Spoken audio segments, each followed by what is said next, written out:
விருதுநகர் மாவட்டம் ராஜபாளையத்தில் பேரனை கண்டித்த பாட்டி கொடூரமாக கொலை செய்யப்பட்டுள்ளார். கஞ்சா மற்றும் மதுபோதையில் இருந்த பேரன் அரிவாள் மனையாள் வெட்டியும் தலையில் கல்லை போட்டும் பாட்டியை கொன்றுள்ளார். சம்பவத்தின் முழு விவரம் என்ன? விருதுநகர் மாவட்டம் ராஜபாளையம் அருகே உள்ள தலவாய்புரம் நாயுடு தெற்கு தெருவில் வசித்து வந்தவர் சரஸ்வதி. 75 வயதான சரஸ்வதியின் கணவர் நவநீதன் 25 வருடங்களுக்கு முன்பே உடல்நிலை சரியில்லாமல் உயிரிழந்து விட்டார்.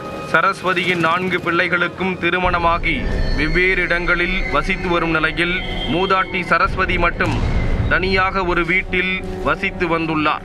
சரஸ்வதியின் 4வது மகன் வழி பேரன் ஸ்ரீதர் மது மற்றும் கஞ்சா போதைக்கு அடிமையாகி வீட்டில் அவ்வப்போது தொடர்ந்து சண்டையிட்டு வந்துள்ளார். இதனால் அவனது பெற்றோர் கஞ்சா போதையில் ஸ்ரீதர் இருக்கும்போது மகனிடம் பேசுவதை தவிர்த்து வந்ததாக கூறப்படுகிறது.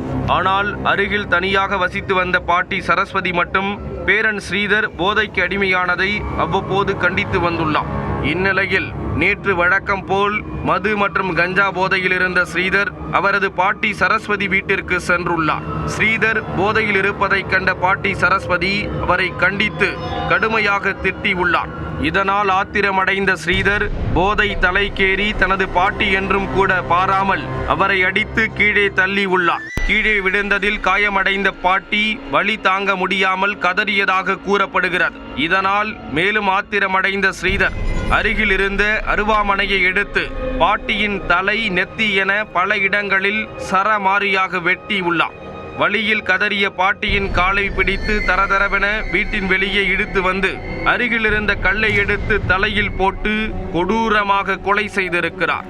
பாட்டியை கொலை செய்த அச்சம் கொஞ்சம் கூட இல்லாமல் இரத்த வெள்ளத்தில் கிடந்த பாட்டியின் உடல் அருகிலேயே ஸ்ரீதர் அமர்ந்திருந்துள்ளார். இதனை பார்த்த அக்கம் பக்கத்தினர் கடும் அதிர்ச்சி அடைந்து உடனடியாக தலவாய்புரம் காவல் நிலையத்திற்கு தகவல் கொடுத்தனர்.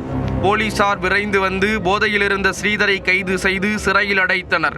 மேலும் மூதாட்டி சரஸ்வதியின் உடலை கைப்பற்றி உடற்கூறு ஆய்வுக்காக ராஜபாளையம் அரசு மருத்துவமனைக்கு அனுப்பி வைத்தனர். கஞ்சா மற்றும் மது போதையில் தனது சொந்த பாட்டியை பேரனே சரமாரியாக வெட்டியும் தலையில் கல்லை தூக்கி போட்டும் கொலை செய்த சம்பவம் அப்பகுதியில் பெரும் பரபரப்பையும் சோகத்தையும் ஏற்படுத்தியுள்ளது.